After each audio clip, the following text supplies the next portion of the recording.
Okay, a very good evening to all of you. This is Devashish Pandey. Welcome you all to Devashish Law Classes. Welcome you all to the third lecture of the भारतीय न्याय संहिता 2023. कल के session में हमने definition clause को समझा था और आज हम एक चैप्टर नेक्स्ट शुरू करने जा रहे हैं, दैट इज जनरल एक्सप्लेनेशन.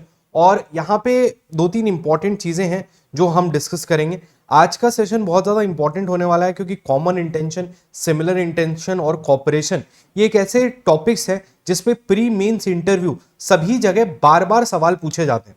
और जब तक आपको ये पूरी क्लैरिटी से क्लियर नहीं होगा तब तक आपको बहुत ज़्यादा दिक्कत आने वाली है. जैसा कि आपको पता है कि पहले हम common intention section 34 of IPC में पढ़ते थे. अगर कभी भी आपने आईपीसी देखा होगा तो कॉमन इंटेंशन के बारे में जरूर सुना होगा. तो वो अब सेक्शन नंबर 3 के क्लॉज 5 में आ गया. तो नया जो सेक्शन है कॉमन इंटेंशन का वो सेक्शन 3 क्लॉज 5 हो गया. तो आज के सेशन में हम कॉमन इंटेंशन, सिमिलर इंटेंशन और कोऑपरेशन के बारे में बात करेंगे. तो जितनी भी जॉइंट लायबिलिटी के कंसेप्ट है उसको समझेंगे. तो ये थोड़ा सा टेक्निकल होगा बट ये बहुत जरूरी है आपके समझने के लिए. मेजॉरिटी ऑफ द एमसीक्यू जो है वो इसी टॉपिक से बनते हैं और साथ में मेंस में भी एक बहुत इंपॉर्टेंट रोल होता है इस टॉपिक का, चाहे आप किसी भी स्टेट के एग्जाम को टारगेट करें. तो सबसे पहले सेक्शन नंबर 3 के क्लॉज 1 पे चलते हैं. यहां पे दो तीन क्लॉज हैं जो बेसिक बातें बताते हैं, इनको डिस्कस करके फिर we will move on to common intention. तो जनरल एक्सप्लेनेशन का सेक्शन नंबर 3 का क्लॉज 1 कहता है, थ्रू आउट दिस संहिता every definition of an offence, every penal provision and every illustration of such definition or penal provision shall be understood subject to the exceptions contained in general exception, though those exceptions are not repeated in such definition, penal provision or illustration. देखिए क्या बात है कि इसके बाद एक chapter आएगा जिसको हम बोलते हैं जनरल एक्सेप्शन. जनरल एक्सेप्शन का मतलब होता है कि जहां पे किसी व्यक्ति की मेंस रिया नहीं है या फिर उसको जनरली एग्जेम्प्ट किया गया है बहुत सारे कारणों की वजह से. जैसे हम जनरल एक्सेप्शंस पढ़ते हैं कि 7 साल से कम उम्र का बच्चा अगर कोई अपराध करता है तो वो उसकी कोई लायबिलिटी नहीं है. हम प्राइवेट डिफेंस की बात करते हैं जहां पे इमीडिएट रिकोर्स पब्लिक अथॉरिटीज का अवेलेबल ना होने पर किसी व्यक्ति को अधिकार दिया जाता है कि उसके ऊपर अगर कोई डेंजर आ रही है तो वो उसको रिवर्ट कर सकता है, जिसको हम प्राइवेट डिफेंस कहते हैं. हम इंसैनिटी की बात करते हैं जहां पे कोई अनसाउंड माइंड का व्यक्ति अगर कोई एक्ट करता है तो उसको हम लायबल नहीं ठहराते. तो ऐसा एक चैप्टर है जो जनरल एक्सेप्शन कहलाता है, जो इसके जस्ट बाद हम पढ़ेंगे. इस चैप्टर के जस्ट बाद जनरल एक्सेप्शन का चैप्टर आता है. तो अब हुआ क्या है कि बीएनएस में ये देखिए जनरल पनिशमेंट्स के बाद जनरल एक्सेप्शंस का चैप्टर आता है.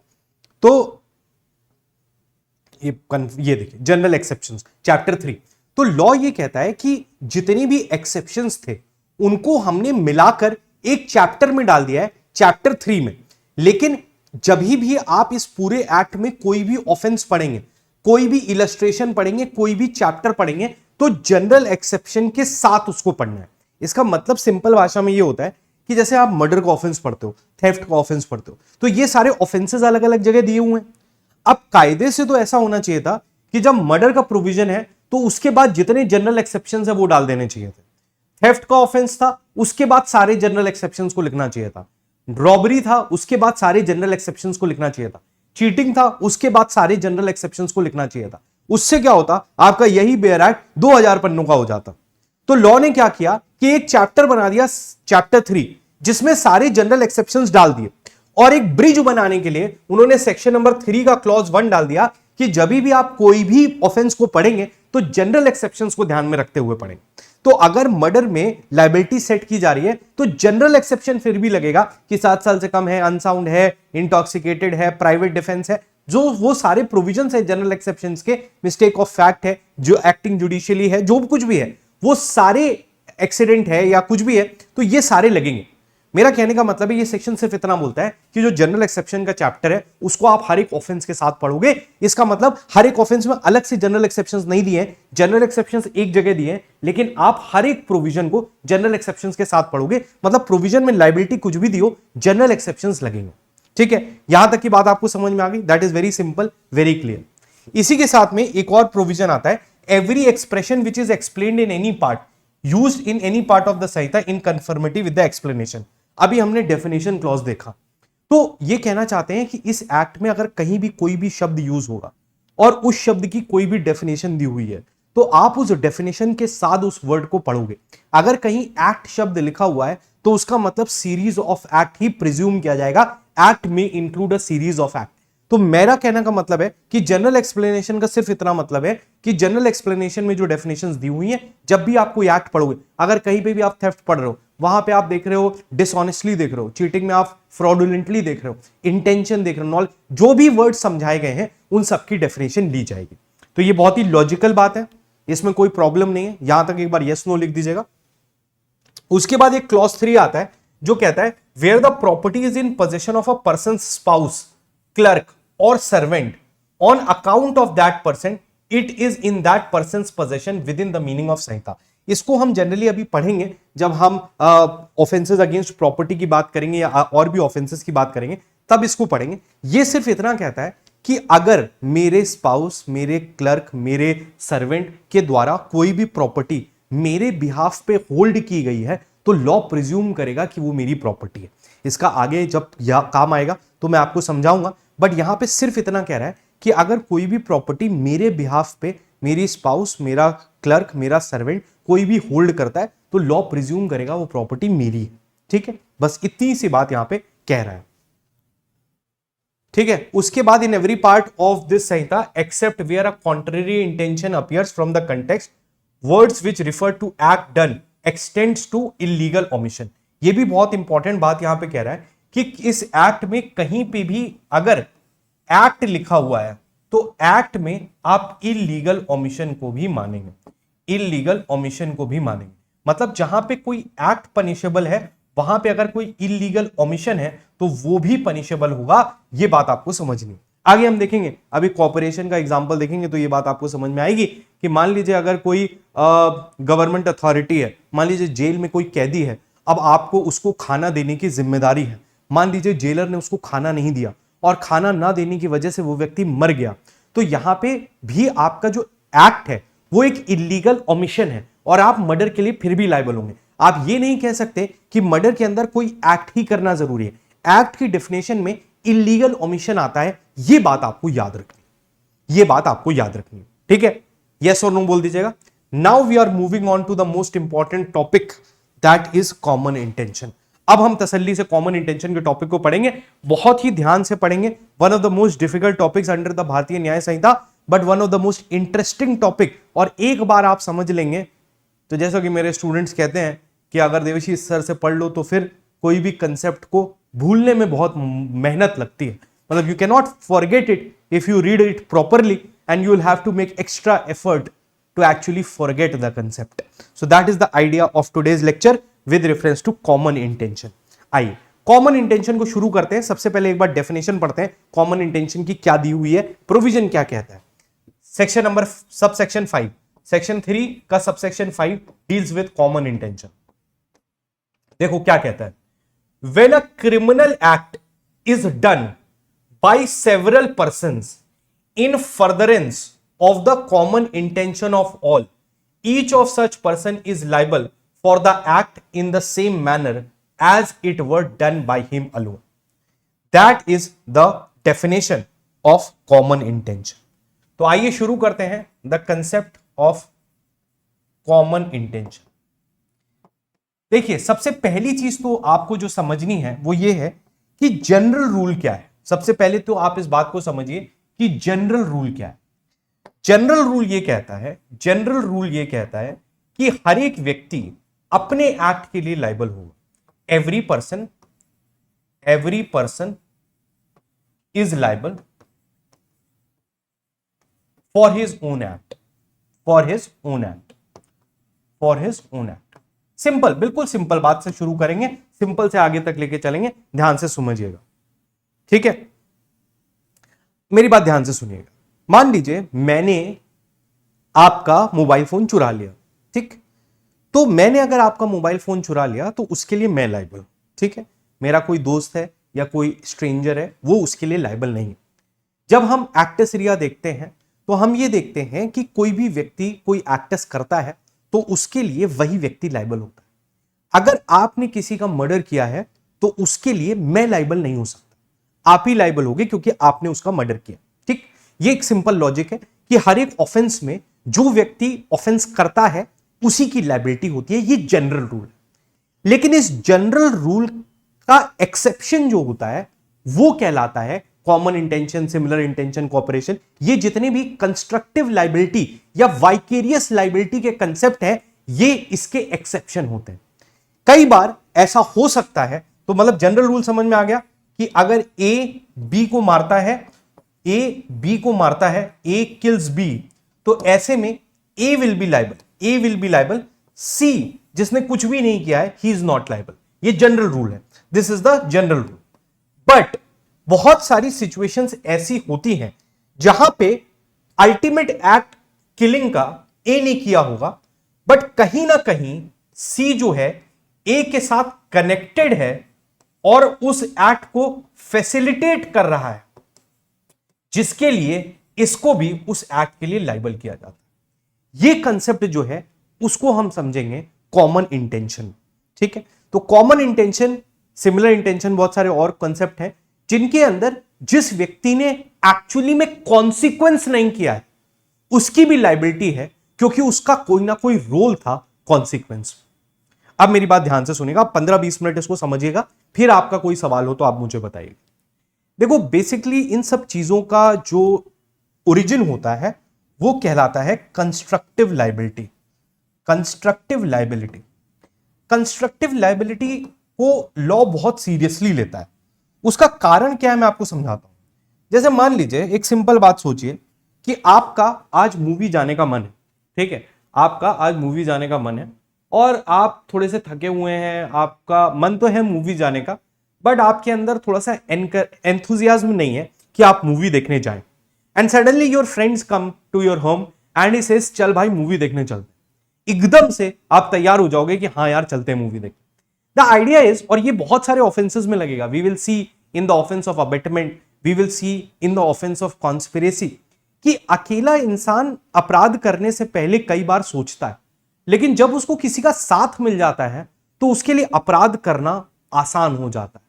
इसलिए लॉ क्या करता है, इस तरीके के जो कंस्ट्रक्टिव लाइबिलिटी, वाइकेरियस लाइबिलिटी या ग्रुप लाइबिलिटी वाले ऑफेंसेस होते हैं उनको बहुत ज्यादा सीरियसली लेता है और उसमें लाइबिलिटीज को बहुत तरीके से फिक्स करता है, क्योंकि शायद अकेला आदमी सोच रहा हो ऑफेंस करने का बट वो ना करे, लेकिन जब उसको साथ मिल जाता है 3-4 लोगों का या एक से ज्यादा लोग का, तो ऐसे में उसका ऑफेंस करने का टेम्परामेंट बढ़ जाता है, चांसेस बढ़ जाते हैं। That is the logic what you have to understand. तो अब पहले तो एक सिंपल हम कॉमन इंटेंशन को समझेंगे, लेकिन कॉमन इंटेंशन से पहले एक चीज को जरा समझिएगा। ठीक है, एक चीज होती है कॉमन इंटेंशन और एक चीज होती है सिमिलर इंटेंशन। कॉमन इंटेंशन और एक चीज होती है सिमिलर इंटेंशन। ये दो अलग अलग वर्ड्स हैं। पहले हम कॉमन इंटेंशन को समझेंगे, उसके बाद हम सिमिलर इंटेंशन को समझेंगे। लेकिन एक छोटे से एग्जांपल से एक बेसिक आइडिया ले लीजिए ताकि आपको दिक्कत ना आए। अब मान लीजिए एक सिचुएशन लेते हैं कि एक आदमी है ए, जो एक एरिया का बहुत बड़ा गुंडा है, बहुत सारे लोगों के साथ गलत करता आ रहा है, मर्डर करता है, थेफ्ट करता है, रॉबरी करता है, एक्सटॉर्शन करता है, सब कुछ करता है। इससे बहुत सारे लोग परेशान। ठीक है, एक इंसान बी है जो ए को मारना चाहता है और एक इंसान सी है जो भी ए को मारना चाहता है। बी भी ए को मारना चाहता है और सी भी ए को मारना चाहता है, लेकिन ये दोनों आपस में नहीं मिले हुए हैं। इन दोनों का आपस में कभी डिस्कशन नहीं है, ये बहुत दूर अलग रहता है, ये दूर अलग रहता है। तो दोनों व्यक्ति अगर ए को मारना चाहते हैं तो ये जो केस है ये सिमिलर इंटेंशन का है, कॉमन इंटेंशन का नहीं। ठीक है, बस इतनी बात अभी याद रखिएगा, फिर कॉमन इंटेंशन के बाद वापस से हम सिमिलर इंटेंशन पे आएंगे।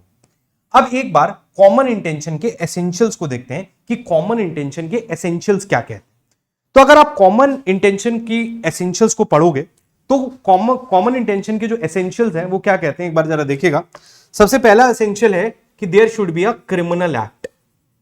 सबसे पहली चीज क्या है, एक क्रिमिनल एक्ट होना चाहिए। और हमने अभी पढ़ा था कि एक्ट का मतलब सीरीज ऑफ एक्ट हो सकता है, तो ये इंडिविजुअल एक्ट की बात नहीं कर रहे हैं, सीरीज ऑफ एक्ट की बात कर रहे हैं। क्रिमिनल एक्ट होना चाहिए, criminal act by several persons होना चाहिए, बाय सेवरल पर्संस होना चाहिए। ठीक, सेवरल पर्संस होना चाहिए। इन furtherance of common intention of all होना चाहिए। तो जितने भी एक्ट हैं all act done individually presume किया जाएगा, इंडिविजुअली प्रिज्यूम किया जाएगा। अब ये बात आपको अब समझ में आएगी जब हम इसका एक बेहतरीन एग्जाम्पल लेंगे। मेरी बात ध्यान से सुनिएगा, ये बहुत ही इंपॉर्टेंट एग्जाम्पल है। इस एग्जाम्पल को आपको जीवन भर याद रखना है और इसी एग्जाम्पल से आपका पूरा कॉमन इंटेंशन क्लियर हो जाएगा। मान लीजिए ए, बी, सी और डी, ये चार लोग मिलकर डिसाइड करते हैं, ये चार लोग मिलकर डिसाइड करते हैं कि एक बैंक में रॉबरी करनी, बैंक में रॉबरी करनी। ये डिसाइड करते हैं कि एक बैंक में रॉबरी करनी। अब बैंक में रॉबरी करने के लिए ये लोग जाते हैं, ठीक है। अब मान लीजिए सबसे पहले बैंक में इनको रॉबरी करनी थी। इन चारों ने मिलकर एक दिन बढ़िया से डिसाइड किया कि हमें एक बैंक है, एसबीआई बैंक है, पीएनबी बैंक है, कोई भी बैंक है, कोऑपरेटिव बैंक है, और उस बैंक में हम रॉबरी करने जाएंगे। इन्होंने कहा हमको पैसे की जरूरत है, अब आसानी से पैसा कमाने का एक ही तरीका है, बैंक लूट लो। ये इन्होंने डिसाइड किया। अब इसके बाद क्या होता है कि ये चारों डिसाइड करते हैं बैंक लूटना है, लेकिन बैंक लूटने के लिए कुछ सामान की जरूरत है। तो ए कहता है कि एक काम करता हूं, मेरा एक जान पहचान वाला है जो इलीगल वेपन्स को सप्लाई करता है। तो ए क्या करता है, सबसे पहले प्रिक्योर गन्स, 4 बंदूकें खरीदता है ए, क्योंकि उसको जानकारी थी कि कहां पे क्या नाम है गन्स मिलेंगी और क्या है, ये सब चीजें करता है। इसके बाद बी कहता है भाई हम लोग बाइक पे तो जा नहीं सकते बैंक रॉबरी करने, और अगर हमारे पास कार का पैसा होता तो हम लोग बैंक रॉबरी ही क्यों करते, तो हमें एक कार चाहिए होगी। तो ये चारों निकलते हैं और बी क्या करता है, एक व्यक्ति को, कार वाले व्यक्ति को रोकता है और उसको गन दिखाता है और उसकी कार चुरा लेता है, स्टोल्स द कार। कह रहा है यार अब बैंक लूटने जा रहे हैं, इतना बड़ा काम करने जा रहे हैं, तो गाड़ी तो लूट ही सकते हैं, गाड़ी तो ले ही सकते हैं। ये दोनों गाड़ी ले लेते हैं, ये बी गाड़ी ले लेता है। उसके बाद चारों गाड़ी पे बैठ जाते हैं, ठीक है, चारों गाड़ी पे बैठ जाते हैं, चारों गाड़ी पे बैठ जाते हैं। और उसके बाद क्या होता है, चारों गाड़ी पे बैठ जाते हैं, उसके बाद ये चारों पहुंचते हैं बैंक पे। अब चारों जब बैंक पे पहुंचते हैं तो बाहर बैंक का एक गार्ड बैठा होता है, ठीक है, हर बैंक में एक गार्ड होगा। तो सी क्या करता है, बैंक में गार्ड बैठा होता है, अरे यार, सी क्या करता है, उस गार्ड को शूट कर देता है। सी क्या करता है, उस गार्ड को शूट कर देता है। सी क्या करता है, गार्ड को शूट कर देता है, गार्ड को शूट कर देता है, ठीक, गार्ड को शूट कर देता है। उसके बाद ये लोग अंदर जाते हैं। अंदर क्या होता है, डी जो है वो बढ़िया से पैसा वैसा लूटता है। अच्छा, यहां पे क्या होता है, बी जो होता है, बी बाहर खड़ा रहता है, ठीक है, बी बाहर कार लेके खड़ा रहता है। B stands outside, B stands outside, कि जब ये लोग पैसा लेके आएंगे तो मैं तुरंत कार लेके इनको बैठाल के चल लूंगा। ये गार्ड को शूट करता है, ठीक है। उसके बाद क्या होता है, ये गार्ड को शूट कर देता है। उसके बाद ये लोग अंदर जाते हैं, डी पूरी रॉबरी करता है, डी पूरी रॉबरी करता है, ठीक। उसके बाद क्या होता है, ये लोग निकलते हैं बाहर, बाहर निकल आते हैं, और उसके बाद बी कार पे था, कार से ये लोग निकल जाते हैं। अब जब यहां पे ये लोग निकल रहे होते हैं तो ये एक जगह रुकते हैं पानी वानी लेने। तो वहां पे क्या होता है, बी जो होता है उसका एक पुराना दुश्मन मिल जाता है, बी की ओल्ड राइवलरी होती है किसी व्यक्ति से। तो ये लोग पानी वगैरह लेने उतरते हैं और बी और सी ये दोनों लोग उतरते हैं और जिससे ओल्ड राइवलरी होती है उसको 2-3 कंटाप मार देते हैं या 2-3 झापड़ मार देते हैं, ठीक है, तो उसको हर्ट पहुंचा देते हैं। उसके बाद ये लोग अपने घर चले जाते हैं और ये ऑफेंस कंप्लीट हो गया। अब सवाल ये है कि इसमें कौन कौन किस किस एक्ट के लिए लाइबल होगा, और कॉमन इंटेंशन के टॉपिक को हम इस एग्जांपल से समझेंगे। मेरी बात ध्यान से समझना, जब ए, बी, सी और डी ने मिलकर यह डिसाइड किया कि उन्हें एक बैंक की रॉबरी करनी है, तो इनका कॉमन इंटेंशन था टू रॉब अ बैंक। इनका कॉमन इंटेंशन क्या था, to rob a bank. Law कहता है उस कॉमन इंटेंशन को अचीव करने के लिए, इन furtherance of that common intention, जितने भी एक्ट किए गए हैं उसके लिए हर एक व्यक्ति इंडिविजुअली लायबल है। इसका यह मतलब होता है, इसका यह मतलब होता है, इसका यह मतलब होता है कि, इसका यह मतलब होता है कि ये जो गन्स प्रिक्योर किया था, ये जो गन्स प्रिक्योर की गई थी, इसके लिए ए बी सी डी चारों लायबल है।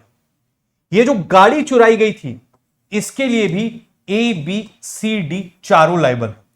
जो गार्ड को शूट किया गया था, जो मर्डर का ऑफेंस हुआ है, उसके लिए भी ए बी सी डी चारों लायबल है। बी ये नहीं कह सकता कि वो बाहर गाड़ी लेके खड़ा था तो वो रॉबरी के लिए लायबल नहीं होगा। ए बी सी डी चारों रॉबरी के लिए लायबल है। लेकिन यहां पे बस एक कैच है जो आपको समझना है कि जब ए बी सी डी लौट रहे थे तो यहां पे बी और सी पानी लेने उतरे, या वो अपना पान मसाला लेने उतरे, और वहां पे बी को अपना एक पुराना दुश्मन मिल गया, तो बी और सी ने उसको मारा। तो इस एक्ट के लिए उनकी कॉमन इंटेंशन ए और डी की नहीं थी, तो यहां पे सिर्फ और सिर्फ बी और सी लायबल होगा, ए और डी लायबल नहीं होगा। आपको यह बात समझनी है कि फर्दरेंस ऑफ कॉमन इंटेंशन, मतलब हमारा कॉमन इंटेंशन क्या था? हमारा कॉमन इंटेंशन बैंक रॉबरी था। अब इस बैंक रॉबरी के कॉमन इंटेंशन को अचीव करने के लिए उसकी फर्दरेंस में जितने भी एक्ट किए गए हैं, वो सारे एक्ट के लिए हर एक व्यक्ति इंडिविजुअली लायबल होगा। यह है कॉमन इंटेंशन का प्रिंसिपल। लेकिन जब आप ये मारपीट वाला केस देखते हैं जहां पे बी और सी ने कहा मारा अपने एक पुराने दुश्मन को, तो ये in the furtherance of common intention नहीं था। ये बैंक रॉबरी को असिस्ट करने के लिए या अचीव करने के लिए नहीं किया गया था। ये एक अपना अलग लड़ाई था जिसमें बी और सी ने मिलकर मारा। यहीं से एक और कंसेप्ट आपको ध्यान रखना है कि कॉमन इंटेंशन जो है, कॉमन इंटेंशन जो है वो ऑन स्पॉट भी डेवलप हो सकती है। कॉमन इंटेंशन का मतलब यह होता है कि एक प्री अरेंज्ड प्लान हो। कॉमन इंटेंशन का क्या मतलब होता है? Prior meeting of mind. Prior meeting of mind थी बैंक रॉबरी के लिए। प्रायर मीटिंग ऑफ माइंड या कॉन्करेंस ऑफ माइंड जो था वो था बैंक रॉबरी के लिए। बैंक रॉबरी को फैसिलिटेट करने के लिए जितनी भी चीजें की गई हैं उन सब के लिए सब लोग इंडिविजुअली लायबल होंगे, दैट इज कॉमन इंटेंशन। लेकिन यहां पे जो बी और सी ने मिलके एक एक्स व्यक्ति को मारा है, वो फर्दरेंस ऑफ कॉमन इंटेंशन में नहीं था, वो बी और सी की इंडिविजुअल कॉमन इंटेंशन थी जो ऑन स्पॉट डेवलप हुई। यह संभावना है कि सी इस एक्स आदमी को बिल्कुल नहीं जानता था, लेकिन बी ने सी से कहा अब इतना बड़ा अपराध करके आए ही हैं, ये मिल गया है एक्स, इसको भी मारते हैं, और बी और सी दोनों मिलके ऑन स्पॉट एक्स को मारने लगते हैं। तो ये क्या है? ये भी common intention on spot develop हुआ है, और इसके लिए बी और सी लायबल है, ए और डी लायबल नहीं होगा। ए और डी इन सारे एक्ट्स के लिए लायबल है। जैसे कि मैंने आपसे कहा कि बी भले ही बाहर खड़ा था, बट ये भी कॉमन इंटेंशन के लिए लायबल है फॉर ऑल दीज एक्ट्स। तो यहां से कॉमन इंटेंशन का टॉपिक निकल के आता है। आप मुझे बताइए कि आपको समझ में आया यहां तक की बात? अभी हम इसको और एक्सटेंड करेंगे, बट तीन चीजें आपको यहां पे निकल के आई। पहली चीज ये निकल के आई कि आपको कॉमन इंटेंशन में यह चेक करना है कि एक से ज्यादा लोग जब किसी कॉमन इंटेंशन से किसी ऑब्जेक्ट को अचीव करने निकलते हैं तो उसके फर्दरेंस में जितने भी एक्ट होते हैं उसके लिए हर इंडिविजुअल लायबल है। That is the concept of common intention, point number 1। Point number 2, common intention can actually A and D are not liable in this case for hurt, क्योंकि ये एक इंडिविजुअल एक्ट था, not in furtherance of common intention, not in furtherance of ऐसे आप कितने भी acts बना सकते हो जो इन्होंने किए हो सकते हैं। मान लीजिए उसी समय जब ये चारों कार से जा रहे थे तब बी के पास किसी का फोन आया हो और बी ने उससे एक्सटॉर्शन के लिए फोन किया हो, या बी ने किसी को फोन पे क्रिमिनली इंटिमिडेट किया हो कि मैं तुम्हारी जान ले लूंगा, क्योंकि ये सब गुंडे थे, इनका काम ही यही था। तो मान लीजिए उसने अगर उस गाड़ी में बैठ के फोन पे किसी को एक्सटॉर्शन या क्रिमिनल इंटिमिडेशन किया है तो ए, बी और डी उसके लिए लायबल नहीं होंगे। अगर सी ने फोन किया तो सी ही लायबल होगा, क्योंकि this act was not in furtherance of the common intention. इसमें बैंक रॉबरी की इंटेंशन को अचीव करने के लिए कोई काम नहीं था। I hope you are getting my point, I hope you are getting my point. तो यह बात होती है with reference to common intention. On spot का एक और एग्जांपल ले लेते हैं, ऑन स्पॉट का एक और एग्जांपल ले लेते हैं, ऑन स्पॉट डेवलप होने का एक और एग्जांपल ले लेते हैं। जैसे फॉर एग्जांपल मान लीजिए कि एक व्यक्ति है ए, ठीक, वो मारने आया है एक्स को, और बी ये भी जो था एक्स को मारने आया, ये दोनों मारने आए। जब ये दोनों मारने आए तब इनकी इंटेंशन क्या थी? सिमिलर इंटेंशन थी, सिमिलर इंटेंशन थी। लेकिन जब ये यहां पे पहुंचे तब एक्स जो था वो थोड़ा पावरफुल था, तो ए उससे जीत नहीं पा रहा था, तो बी ने क्या किया? एक्स को पकड़ लिया और ए से कहा तुम मारो। This is similar intention. एक और एग्जांपल देखो, एक घर में एक चोर, एक घर खाली पड़ा हुआ था, तो एक चोर एक्स इस घर में चोरी करने आता है, इस घर में चोरी करने आता है, चोरी करने आता है, बढ़िया तरीके से चोरी कर रहा होता है। अचानक से एक और चोर वाई इस घर में आ जाता है। अब इनके बीच में कोई कॉमन इंटेंशन नहीं था टू रॉब द हाउस, लेकिन जब ये दोनों मिलते हैं तो ये दोनों पुराने बिछड़े हुए भाई निकलते हैं। वो कहता है अरे बबलू, वो कहता है डब्लू, तो दोनों गले मिलते हैं और उसके बाद कहते हैं अब हम लोग मिलके चोरी करेंगे। तो यहां पे क्या हुआ? कॉमन इंटेंशन ऑन स्पॉट बन गया।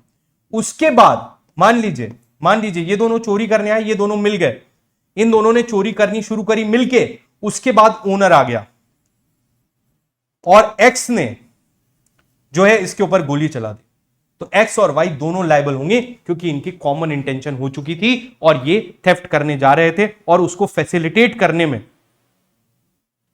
इन्होंने ये ऑफेंस किया। तो दूसरी बात आपको ये याद रखनी है कॉमन इंटेंशन के लिए कि कॉमन इंटेंशन जो है वो ऑन स्पॉट हो सकती है। कॉमन इंटेंशन जो है वो ऑन स्पॉट डेवलप हो सकती है, इवन कंडक्ट से हो सकती है, बोलने की जरूरत नहीं है, सिर्फ आपने असिस्ट करना शुरू कर दिया तो कॉमन इंटेंशन जो है वो बन जाएगी। अब आपको समझ में आया कि कॉमन इंटेंशन क्या होती है, कॉमन इंटेंशन क्या होती है, सिमिलर और कॉमन इंटेंशन का फर्क आपको समझ में आया, कॉमन इंटेंशन और सिमिलर इंटेंशन का फर्क समझ में आया। अब यहां पे कुछ केसेस हैं जो आपको समझने हैं और जो बहुत ज्यादा इंपॉर्टेंट है आपके एग्जाम के लिए। कॉमन इंटेंशन एक बार और देख लीजिएगा, आपको समझ में आ जाएगा, but now we move on to the cases. पहला केस जो आपको समझना है वो है महबूब शाह वर्सेस एम्परर। महबूब शाह वर्सेस एम्परर, स्पेलिंग थोड़ी अलग है, महबूब शाह वर्सेस एम्परर। ये पहला केस है जो आपको समझना है, सबसे ज्यादा इंपॉर्टेंट केस है और आपके एमसीक्यू में बार बार ये सवाल पूछा जाता है, तो इसको जरा थोड़ा सा ध्यान से पढ़ेंगे। महबूब शाह वर्सेस एम्परर। महबूब शाह वर्सेस एम्परर का जो केस है,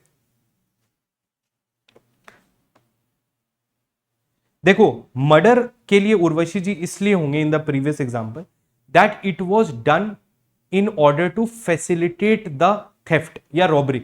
देखो पॉइंट क्या हुआ कि जब उन्होंने मिलकर चोरी करी और उसके बाद वहां पे कोई आ गया, अब उनको निकलना तो था ही वहां पे, और उनकी कॉमन इंटेंशन, जैसे रॉबरी के एग्जांपल में अब गार्ड को मारना, अब रॉबरी वाले एग्जांपल में जो बैंक रॉबरी का हमने एग्जांपल लिया उसमें गार्ड को मारना, आप गए तो रॉबरी करने थे ना। कोई एक इंसान बी ये भी कह सकता है कि आपने रॉबरी करने गए थे, मर्डर क्यों कर दिया, हम मर्डर के लिए लायबल नहीं होंगे। यही बात बरेंद्र कुमार घोष में कही गई थी। नेक्स्ट केस जो मैं बताऊंगा उसमें यही बात कही गई थी। हाँ मैं वही बता रहा हूं, उर्वशी जी सुनिएगा, डब्लू बबलू वाला एग्जांपल बता रहा हूं। देखिए सिंपल बात क्या है कि जैसे आप बैंक रॉबरी करने गए, तो बैंक रॉबरी में ऑब्जेक्ट क्या था? बैंक रॉबरी करना, लेकिन उस बैंक रॉबरी को फैसिलिटेट करने के लिए गार्ड को मारना जरूरी था। यहां पे भी अगर आप चोरी करने गए थे या रॉबरी करने गए थे तो वहां से आपको निकलना था, और अगर वो ओनर आपको रोक रहा है और आपने उसको मारा है तो ये फैसिलिटेट कर रहा है आपका ऑफेंस जो कि आपने कॉमन इंटेंशन ऑन स्पॉट किया था। एक बार ऑन स्पॉट कॉमन इंटेंशन हो गई, उसके बाद फर्दरेंस में जितने भी एक्ट हुए उसके लिए हर इंडिविजुअल लायबल होगा, इररिस्पेक्टिव उसने वो एक्ट किया हो या नहीं किया। That is the logic. ठीक है, एक बार केसेस समझिए, फिर अगर आपको नहीं समझ में आता है तो मुझे फिर से बताइएगा। नाउ ये देखिए, this is one of the most difficult topics to understand, but आशा करते हैं, उम्मीद करते हैं आपको समझ में आया होगा। पहला केस है महबूब शाह वर्सेस एम्परर। पहली चीज तो ये याद रखना कि कॉमन और सिमिलर या सेम इंटेंशन के बीच का डिफरेंस इस केस ने बताया था। This is the first case जिसने कॉमन इंटेंशन और सिमिलर इंटेंशन के बीच का डिफरेंस बताया था। यह सबसे इंपॉर्टेंट चीज है जो आपसे पूछी जाएगी। इसमें क्या हुआ था कि एक व्यक्ति था, ए मान लीजिए, ठीक है, एक जमीन का विवाद था बेसिकली, ये किसी और की जमीन पे फसल वगैरह काट रहा था, और जो ये दो व्यक्ति थे एक्स और वाई, ये इसको बोले कि तुम ये क्रॉप्स हमें दे दो या हमारी जमीन खाली कर लो, इस तरीके का विवाद था। तो ये दोनों जो है इसको इसके साथ मारपीट करने आए या लाठी वाठी लिए हुए थे, इसको मारने भी आए। तो अब ए ने क्या किया, ए ने बहुत तेज चिल्लाना शुरू किया, ठीक है, he screamed loudly for help, screamed for help, इसने जोर से चिल्लाया कि मुझे बचाओ बचाओ। अब क्या हुआ, दो लोग बी और सी अलग अलग डायरेक्शन से बढ़े इसको बचाने के लिए। अब बेसिकली क्या है कि ये खेत थे, बड़े बड़े खेत थे, तो लोग अलग अलग डायरेक्शन से आ रहे थे, सी इधर से आ रहा था, बी इधर से आ रहा था। मान लेते हैं बी के पास भी आर्म्स थे और सी के पास भी आर्म्स थे, ध्यान से समझना। इधर से बी ने, ऐसा थोड़ा सा स्टोरी चेंज कर रहा हूं समझने के लिए, बी ने एक्स को गोली मारी और सी ने वाई को गोली मारी। यहां पे क्या हुआ कि एक्स मर गया, एक्स डाइड, और वाई जो था वो बच गया, ये सर्वाइव्ड, ये सर्वाइव्ड। अब सवाल ये आया था कोर्ट के सामने, क्या आप सी को एक्स के मर्डर के लिए लायबल कर सकते हो? कैन, क्वेश्चन था, can C B liable for the murder of X? Now this is the question. This is the question before the court in the case of Mehboob Shah, Mehboob Shah versus emperor में ये case था। तो court ने समझाया कि यहां पे इनका कोई प्री अरेंज्ड प्लान नहीं था, इनका सिमिलर इंटेंशन था कि ये ए के अटैकर्स को मारना चाहते होंगे, सिमिलर इंटेंशन हो सकता है, बट ये कॉमन इंटेंशन नहीं था, इसलिए सी इसके अटेम्प्ट टू मर्डर के लिए लायबल होगा, लेकिन एक्स के मर्डर के लिए लायबल नहीं होगा, ठीक है। तो इसका आंसर आया था नो, और यहीं पे उन्होंने कॉमन इंटेंशन और सिमिलर इंटेंशन का डिफरेंस समझाया था। तो पहला केस जो आपको याद रखना है वो है महबूब शाह वर्सेस एम्परर का, महबूब शाह वर्सेस एम्परर। इसके साथ में ही एक और केस जो आपको याद रखना है वो है Barendra Kumar Ghosh versus emperor, Barendra Kumar Ghosh versus emperor.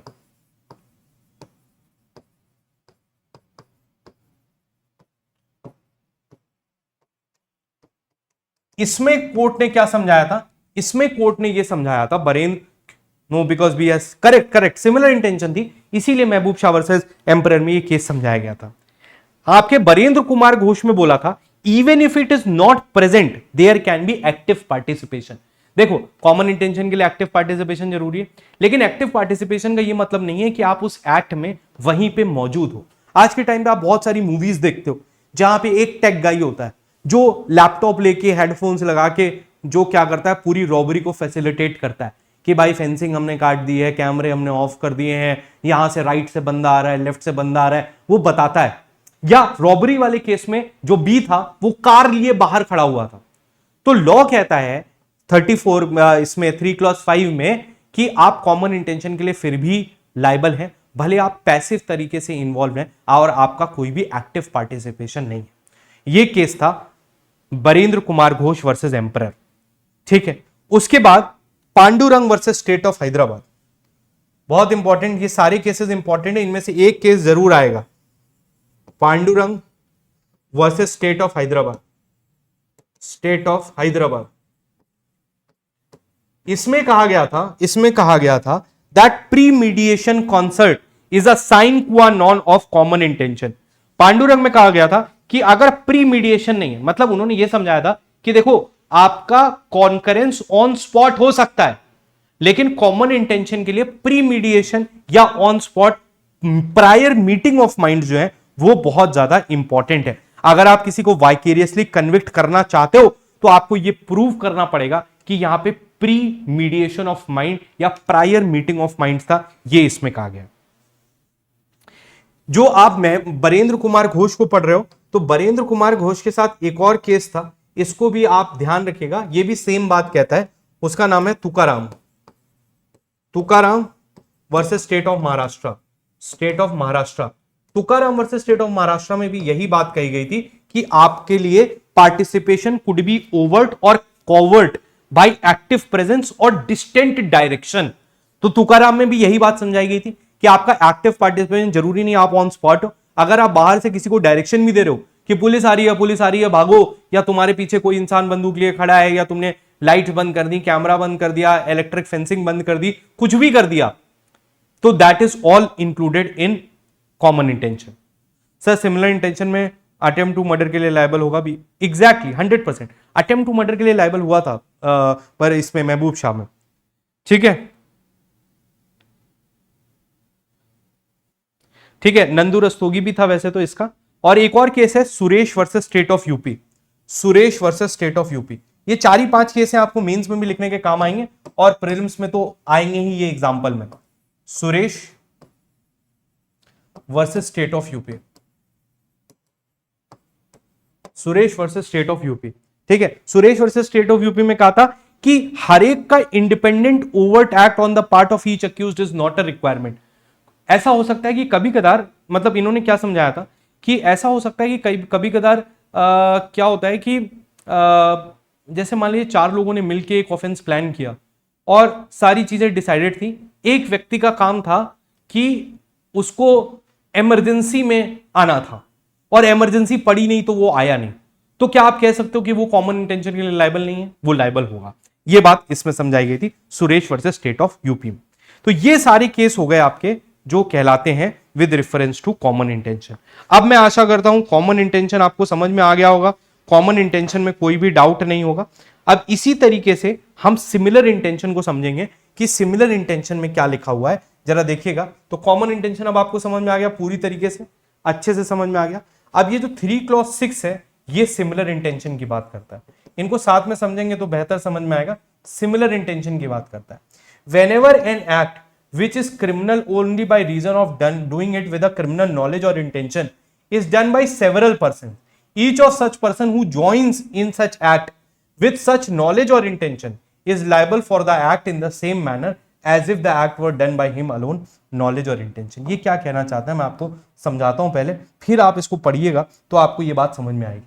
Basically हमारा उद्देश्य है कि हर तरीके के इस कंस्ट्रक्टिव लायबिलिटी ऑफेंस में, ठीक है, हम जो है, हाँ आर वर्सेस कर, ऐसे बहुत सारे जजमेंट आ जाएंगे बेटा।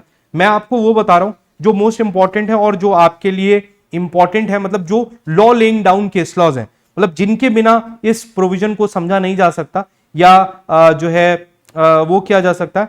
तो ये भी है, police constable went to arrest A, B, C and D came out of the house and gave constable a blow, the court held that principle of joint liability. यही है आर वर्सेस क्रूज का case. तो ठीक है, सारे ही case हैं, वही logic है, सब में सेम लॉजिक लगेगा, कोई भी दिक्कत नहीं। इतना आप समझ गए तो आपके लिए मोर देन इनफ है, इससे ज्यादा अंडरस्टैंडिंग की जरूरत नहीं है। अब देखिए सिमिलर इंटेंशन की बात यहां पे हो रही है, सिमिलर इंटेंशन को जरा एक बार समझिएगा फिर हम आपको आगे समझाते हैं।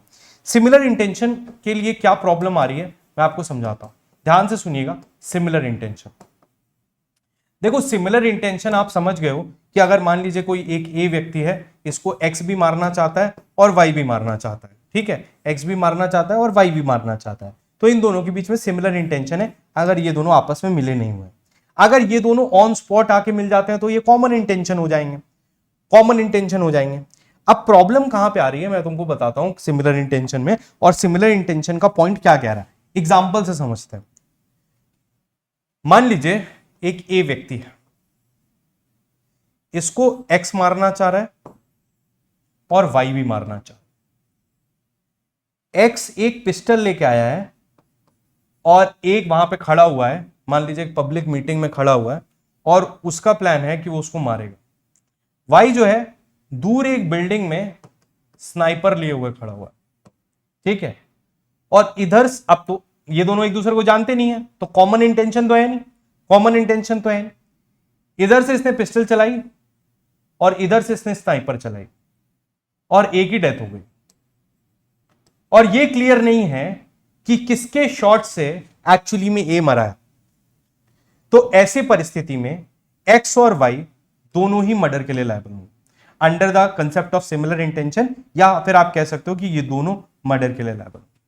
ठीक, अभी पूरी बात समझना तब समझ में आएगा मर्डर के लिए लायबल। अब इसी एग्जाम्पल को थोड़ा सा बदलते हैं, इसी एग्जाम्पल को थोड़ा सा बदलते हैं। मान लीजिए ए है, एक एक्स आदमी मारना चाहता है, वाई आदमी भी मारना चाहता एक्स जो है वो पिस्टल लेके आया, वाई जो है वो लाठी लेके आया। अब प्रॉब्लम ये है कि यहां पे ये जो लाठी लेके आया है इसका उद्देश्य ग्रीवियस हर्ट कॉज करना था और इसका उद्देश्य डेथ कॉज करना था। वाई लाठी मारता है इसको, हाथ में, पैर पे, कहीं पे भी लाठी मारता है, और इधर से एक्स इसको पिस्टल से मार देता है और एक्स की डेथ हो, ए की डेथ हो जाती है, ए की डेथ हो जाती है। तो ऐसे में लॉ कहता है, ऐसे में लॉ कहता है कि ये एक्स जो है ये मर्डर के लिए लायबल होगा और वाई जो है वो ग्रीवियस हर्ट के लिए लायबल होगा जो उसने कॉज किया। That is the concept of similar intention.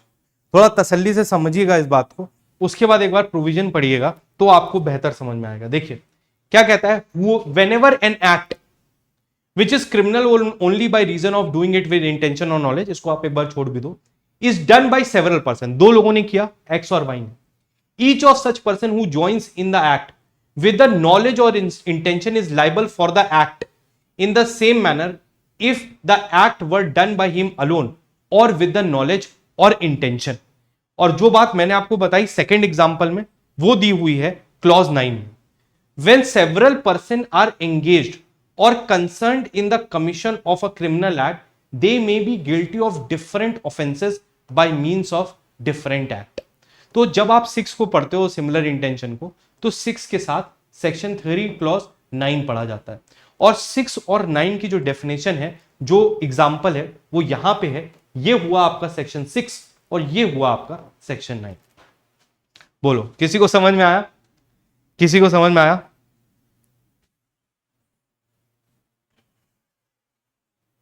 किसी को समझ में आया? Are you able to understand it guys? अब सवाल यह है कि अगर वाई हाथ से ही मारने आया था, आपको अल्टीमेटली इंसान के कंडक्ट से उसकी इंटेंशन को निकालना पड़ेगा, ठीक है? आपको उसकी कंडक्ट से इंटेंशन को निकालना पड़ेगा। तो अगर कोई बंदूक से मार रहा है और वो मर गया और दूसरा आदमी बिना किसी हथियार के आया था और उनके बीच में कॉमन इंटेंशन नहीं था। देखो एक सिंपल, मैं फिर से समझाता हूं, एक सिंपल चीज इसी एग्जांपल में देखिए, फिर से एक बार देखते हैं। मान लीजिए ये दोनों थे, ठीक है? इसी वाले एग्जांपल में देखो, एक्स जो था वो पिस्टल लेके मर्डर करने आया था, वाई जो था वो लाठी लेके ग्रीवियस हर्ट करने आया था। लेकिन ए जो था ताकतवर था, वाई वहां पे पहुंचा और ए ने उसकी लाठी छीन ली। उसके बाद एक्स आया, एक्स और वाई ने बोला, या कंडक्ट से भी हो सकता है कि अरे तू ए को पकड़ मैं मारता हूं, और वाई ने ए को पकड़ लिया और एक्स ने पिस्टल से उसको मार दिया। तो ये कॉमन इंटेंशन का केस हो गया। तो ये on spot common intention develop हो गई, इसलिए दोनों मर्डर के लिए लायबल होंगे। लेकिन यहां पे क्या हुआ, दोनों की सिमिलर इंटेंशन हो सकती है। यहां पे तो सिमिलर इंटेंशन है, यहां पे सिमिलर इंटेंशन है। यहां पे क्या है कि आपके एक्ट्स अलग अलग हैं। एक व्यक्ति उसको ग्रीवियस हर्ट पहुंचाना चाहता था और एक व्यक्ति डेथ पहुंचाना चाहता था। तो अगर आपको उनके एक्ट से यह पता चल रहा है कि एक व्यक्ति ग्रीवियस हर्ट पहुंचाना चाह रहा है और एक मर्डर कॉज करना चाह रहा है, तो उसको आप ग्रीवियस हर्ट के लिए लायबल करोगे और इसको आप मर्डर के लिए लायबल करोगे। That is the logic with reference to this.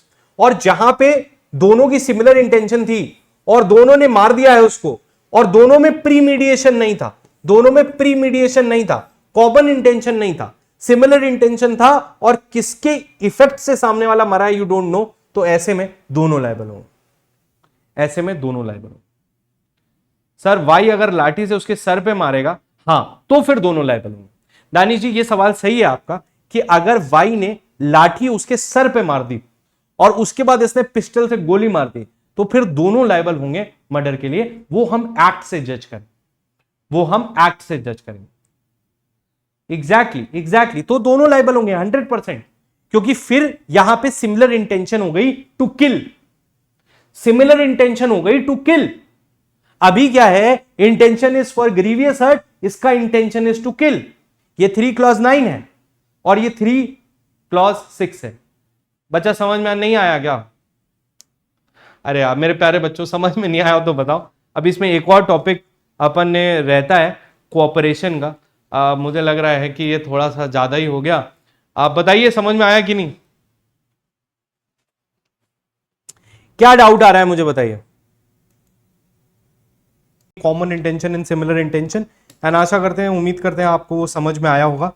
And now we are moving on to the next part, that is एक और कंसेप्ट सेक्शन नंबर 3 में रहता है। After that we will move on to punishments, ठीक है। But एक provision section number 3 का रहता है अभी, जो अपने को डिस्कस करना है, तो उसको जरा डिस्कस कर लेते हैं, then we will move on. Section 8 को हम समझने वाले हैं, ठीक है। सेक्शन 7 और 8 को समझने वाले हैं, that is an important discussion that we have to do. उसके बाद we will move on to the punishment part. Okay, so let's start. इधर पे मैं वीडियो कर लेता हूं ताकि आपके क्वेश्चंस मुझे दिखते रहें। ओके, ग्रेट, ठीक है। तो कल आपने कॉमन इंटेंशन और सिमिलर इंटेंशन के बारे में बात समझा था।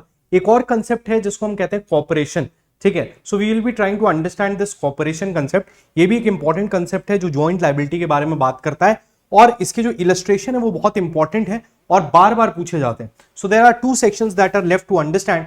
वन इज सेक्शन 3 क्लॉज 7 और the other is 3 clause 8। 3 clause 7 क्या कहता है देखिएगा जरा।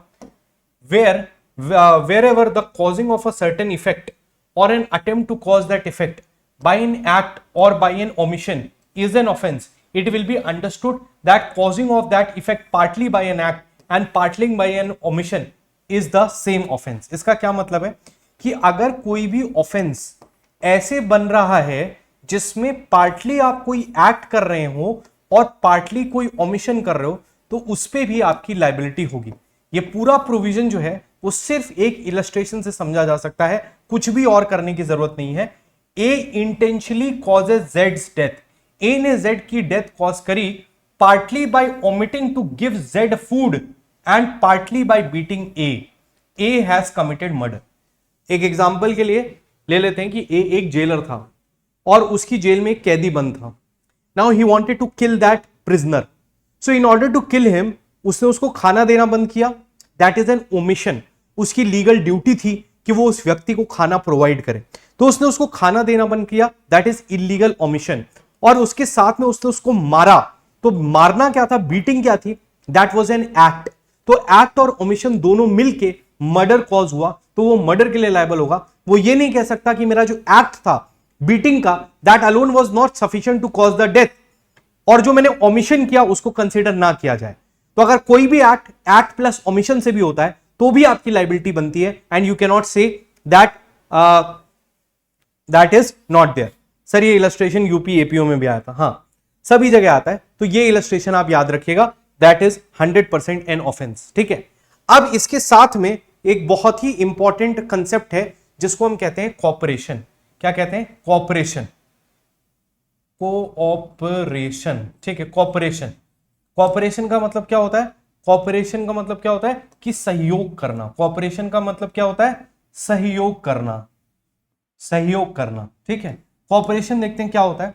When an offense is committed by means of several acts, whoever intentionally cooperates in the commission of that offense by doing any one of that, either singly or jointly with any other person, commits that offense। Simple, दो example आप समझेंगे, बल्कि 3 example, और आपको corporation का concept पूरा हमेशा के लिए क्लियर हो जाएगा। जरा ध्यान से सुनिएगा। मान लीजिए एक ए व्यक्ति है, इसके घर में 2 सर्वेंट हैं, एक सर्वेंट 1 और एक सर्वेंट 2। सर्वेंट 1 जो है वो लंच बनाता है और सर्वेंट 2 जो है वो डिनर बनाता है, ठीक।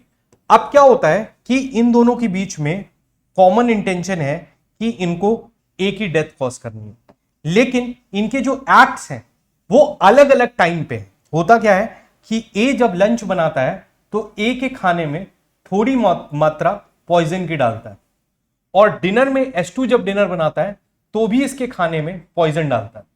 दोनों अलग अलग टाइम पे आते हैं, कभी कभी छुट्टी का दिन होगा तो साथ भी आ सकते हैं, बट जनरली ये दोनों अलग अलग आते हैं, लेकिन इनके बीच में कॉमन इंटेंशन होता है, इनके बीच में कॉमन इंटेंशन होता है, और उसके बाद एक ही डेथ कॉज हो जाती है। तो ये कहता है, ये कंसेप्ट जो है, क्योंकि एक ही टाइम पर एक्ट नहीं हो रहे, इंडिविजुअल एक्ट्स हैं, दोनों के बीच में दोनों के एक्ट से ए मर रहा है, ए दिन में भी पॉइजन खा रहा है, रात में भी पॉइजन खा रहा है, और दोनों के बीच में कॉमन इंटेंशन है, लेकिन कॉमन इंटेंशन के साथ कॉपरेशन है, इसलिए ये लोग सेक्शन नंबर 3 क्लॉज 8 में लायबल होंगे। जैसे इसका एक और एग्जांपल जो आपके इसमें भी दिया हुआ, अभी हम पढ़ के सुनाएंगे। मान लीजिए ए एक प्रिजनर है और एक जेलर 1 है और एक जेलर 2 है। अब क्या होता है कि जेलर 1 की मान लीजिए डे ड्यूटी है और जेलर 2 की जो है वो नाइट ड्यूटी है। नाइट ड्यूटी है। अब होता क्या है कि दिन में जेलर 1 इसको मारता है और रात में जेलर 2 इसको मारता है, और दोनों की क्यूमुलेटिव बीटिंग से अल्टीमेटली इसकी डेथ कॉज हो जाती है। तो लॉ कहता है कि ये जो एक्ट है ये दोनों मिलके अगर कर रहे हैं तो इसको कॉमन इंटेंशन प्लस कॉपरेशन कहते हैं। तो बेसिकली कॉमन इंटेंशन में क्या होता है, कॉमन इंटेंशन में आपने एक्टिव पार्टिसिपेशन देखा था, यहां पे एक्टिव पार्टिसिपेशन की जगह कॉपरेशन है। इंडिविजुअल एक्ट्स अलग अलग टाइम पे दो लोगों के साथ सिंक्रेनी में किए जा रहे हैं in order to achieve a common intention. तो इसमें आप 3 क्लॉज 8 में इंडिविजुअली लायबल होते हैं। लेकिन बस एक एग्जांपल आपको और याद रखना है जो कि इसमें दिया हुआ है, इलस्ट्रेशन ही है, अभी मैं आपको पढ़ के सुनाऊंगा। मान लीजिए एक ए प्रिजनर था, ये एक जेलर 1 था। अब जेलर 1 जो था, मान लेते हैं ये प्रिजनर था, इसकी 2 साल की सजा थी, 2 साल ये जेल में रहने वाला था। ये जो जेलर 1 था ये 1 साल तक यहां पोस्टेड रहा, ये 1 साल तक यहां पोस्टेड रहा और इसने ए को बहुत मारा पीटा, उसको बहुत मारा। लेकिन इतना मारने के बाद भी ए मर नहीं पाया, क्योंकि ए तंदुरुस्त था, चोर था और गुंडा था, बिल्कुल हष्ट पुष्ट बलिष्ठ आदमी था। तो ऐसे में जेलर 1 ने 1 साल तक ए को बहुत मारने की कोशिश करी कि वो जान से मर जाए, इसलिए उसको मारता रहा, लेकिन ए नहीं मरा। उसके बाद जेलर 1 का ट्रांसफर हो गया, ये चला गया, इसका ट्रांसफर हो गया। इसका जब ट्रांसफर हो गया तो जेलर 2 आया, जेलर 2 आया। अब ये जो जेलर 2 था, इन दोनों के बीच में कॉमन इंटेंशन नहीं थी, इन दोनों के बीच में कॉमन इंटेंशन नहीं थी। ये दोनों ने पहले से प्लान नहीं किया था कि ए को मारना है, लेकिन जेलर 2 जो था वो भी 1 साल के लिए आया हुआ था और अब इसने क्या किया, इसको बहुत मारा। तो पहले वाले की मार से तो ये बच गया था, लेकिन दूसरे जेलर के मारने से एक ही डेथ हो जाती है, एक ही डेथ हो जाती है। तो लॉ ये कहता है कि इस परिस्थिति में ये जो जेलर 2 है ये मर्डर के लिए लायबल होगा, मर्डर के लिए लायबल होगा, क्योंकि अल्टीमेटली इसी के एक्ट से डेथ कॉज हुई है। जेलर 1 क्योंकि इनके बीच में कॉमन इंटेंशन और कॉपरेशन नहीं था, तो ये अटेम्प्ट टू मर्डर के लिए तो लायबल हो सकता है, लेकिन मर्डर के लिए नहीं होगा। अटेम्प्ट टू मर्डर के लिए हो सकता है, लेकिन मर्डर के लिए नहीं होगा, क्योंकि इनके बीच में कॉपरेशन नहीं था। कॉपरेशन कॉमन इंटेंशन से आता है जब दोनों का ऑब्जेक्टिव सेम हो। एक बार पहले शांति से इन दोनों तीनों एग्जांपल्स को पढ़ेंगे, उसके बाद वापस से हम इलस्ट्रेशन को देखेंगे। एक बार पढ़िएगा। A and B agree to murder Z by severally and at different times giving him small doses of poison. A and B administer the poison according to the agreement with the intent to murder Z. मतलब common intention तो था, agreement तो था इनके बीच में, लेकिन ये severally and at different times काम कर रहे हैं। Z dies from the effect of several doses of poison so administered to him. Here A and B intentionally cooperated in the commission of the murder, as each of them does an act by which the death is caused. They are both guilty of the offense, though their acts are separate. भले उनके act separate हो, लेकिन दोनों murder के लिए liable होंगे। ये हो गया पहला इलस्ट्रेशन जो हमने पढ़ा था। दूसरा illustration, A and B are joint jailers and as such that they have the charge of Z a prisoner alternatively for 6 hours at a time। 6 घंटे की इनकी शिफ्ट थी। A and B दोनों jailer intending to cause Z's death, मतलब common intention, knowingly cooperate in causing the effect of illegally omitting during their time of attendance to furnish B Z with food for that purpose। Z dies of hunger, मतलब 6 घंटे jailer ए ने खाना नहीं दिया, 6 घंटे jailer B ने खाना नहीं दिया, दोनों ने कॉपरेट किया मिलके और जेड जो था वो भूख से मर गया। Both A and B are guilty of Z, तो द मर्डर ऑफ जेड। ये बात आपको समझ में आई। इसके साथ में आप तीसरा इलस्ट्रेशन पढ़िए।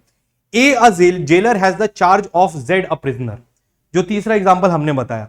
ए इंटेंडिंग टू कॉज जेड्स death illegally omits to supply him food नहीं देता है, in consequence of which Z is much reduced to strength, मतलब बहुत ज्यादा कमजोर हो गया है, but the starvation is not sufficient to cause his death, लेकिन स्टारवेशन भूखमरी इतनी ज्यादा नहीं थी कि वो मर जाए।